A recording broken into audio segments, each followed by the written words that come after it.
Lavori di manutenzione necessari, ma nonostante la chiusura delle scuole per le vacanze di Pasqua, è stata una giornata di passione per chi doveva transitare sul ponte Darwin a Padova. Questa è la situazione di caos della mattinata, con lunghe code che dalla tangenziale si sono riversate anche agli ingressi della strada regionale 308 del Santo fin da Cadoneghe. Lavori necessari, spiega l'assessore ai lavori pubblici del comune di Padova, Luigi Alessandro Bisato, che interessano il tratto ai confini a nord. Dalla zona nord di Padova verso la zona industriale sarà ridotto da 3 corsie a una corsia.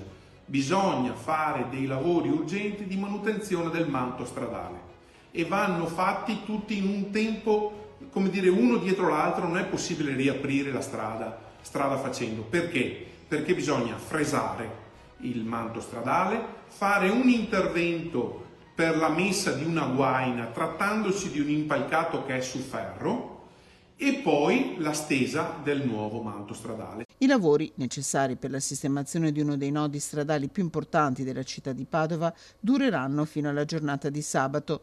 Una stagione di manutenzioni solo all'inizio, spiegato il comune, che chiede pazienza per gli inevitabili disagi.